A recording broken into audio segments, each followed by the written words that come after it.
اعوذ باللہ من الشیطان الرجیم بسم اللہ الرحمن الرحیم نحمدہ و نصلی علی رسول الکریم اما بعد۔ بھائیو آج ہم دیکھتے ہیں بہت سے لوگ کہتے ہیں ہم مومن ہیں، تو اللہ تعالیٰ نے اپنی کتاب میں بتا رہے ہیں مومن کی ڈیفینیشن، اور ہم دیکھتے ہیں آیا اس پہ ہم پورا اتر رہے ہیں کہ نہیں، پھر ہم کہہ سکتے ہیں کہ یس ہم مومن کی کیٹیگری میں ہیں کہ نہیں ہیں۔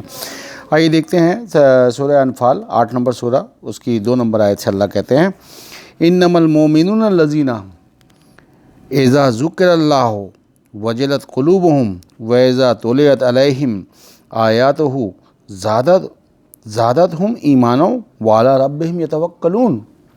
ان کے سوا کوئی مومن ہے ہی نہیں، جب ان کے سامنے اللہ کا ذکر کیا جاتا ہے تو ان کے دل لرز جاتے ہیں۔ تو سوال یہ پیدا ہوتا ہے کہ ہمیں تو پتہ ہی نہیں ہم پڑھ کیا رہے ہیں، ہم تو ثواب کے لیے پڑھ رہے ہیں۔ اسی لیے یہ اس لیکچرز کا پرپز ہی یہی ہے کہ ہم اللہ کی کتاب کو سمجھ کے پڑھیں، تاکہ ہم مومن کی کیٹیگری میں جانے کی کوشش تو کریں۔ جبھی تو اللہ کہہ رہے ہیں انما المؤمنون الذین اذا ذکر اللہ وجلت قلوبہم واذا تلیت علیہم آیاتہ زادتہم ایمانا وعلی ربہم یتوکلون۔ ان کے سوا کوئی مومن ہے ہی نہیں، جن کے سامنے اللہ کا ذکر کیا جاتا ہے تو ان کے دل لرز جاتے ہیں۔ اور کیا ہوتا ہے، اور جب ان پر اس کی آیات کی تلاوت کی جاتی ہے تو وہ ان کے ایمان میں زیادتی کرتی ہے اور وہ اپنے رب پر ہی توکل کرتے ہیں۔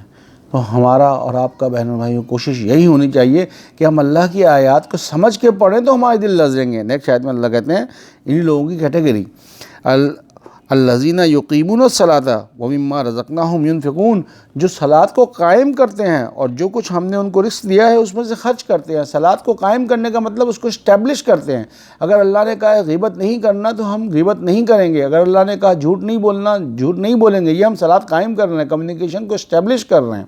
اگر اللہ نے کہا ہے سچی گواہی دو، اگرچہ تمہاری اپنی ذات کے خلاف کیوں نہ ہو، تمہارے والدین کے خلاف کیوں نہ ہو، تو اگر ہم ویسا کر رہے ہیں تو ہم نے اسٹیبلش کر لیا صلاۃ کو۔ یہ بھی اللہ کرے الذین یقیمون الصلاۃ ومما رزقناہم ینفقون، اور وہ جو صلاۃ کو قائم کرتے ہیں، اسٹیبلش کرتے ہیں اور جو رزق ہم نے دیا ہے اس میں سے خرچ کرتے ہیں۔ تو یہی لوگ کون ہیں؟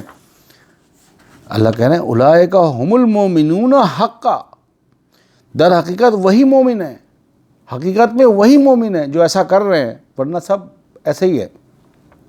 لہم درجات عند ربہم ومغفرۃ ورزق کریم، اور ان کے لیے ان کے رب کے پاس درجات، مغفرت اور باعزت رزق ہے۔ تو میرے بھائیوں ہماری کوشش یہی ہونی چاہیے کہ ہم اللہ کی کتاب کو سمجھ کے پڑھیں، تاکہ ہمارے دل تو لرزیں، اور اگر ہم نماز پڑھ رہے ہیں تو اس کو قائم کریں۔ جو ہم نماز میں پڑھ رہے ہیں اور جس کو ہم سجدہ کر کے ایکسیپٹ کر رہے ہیں، اس کو جو ہے وہ ہم اپنی لائف میں لے کے آئیں، تاکہ ہماری لائف سے پریشانیاں نکل جائیں۔ اللہ تعالیٰ ہمیں عمل کی توفیق عطا فرمائے، اور پھر میں کہوں گا کہ اس کو میکسیمم شیئر کریں جتنا کر سکتے ہیں، ورنہ وہی پھر میں ہمیشہ کی طرح سے کہتا ہوں انسان خسارے میں ہے جب تک حق کی تلقین نہیں کرے گا۔ اور اللہ کہہ رہے الحق من ربک فلا تکونن من الممترین، کہ حق صرف اللہ کی جانب سے ہے اور شک کرنے والوں میں سے مت ہو جانا۔ وآخر دعوانا ان الحمد للہ رب العالمین۔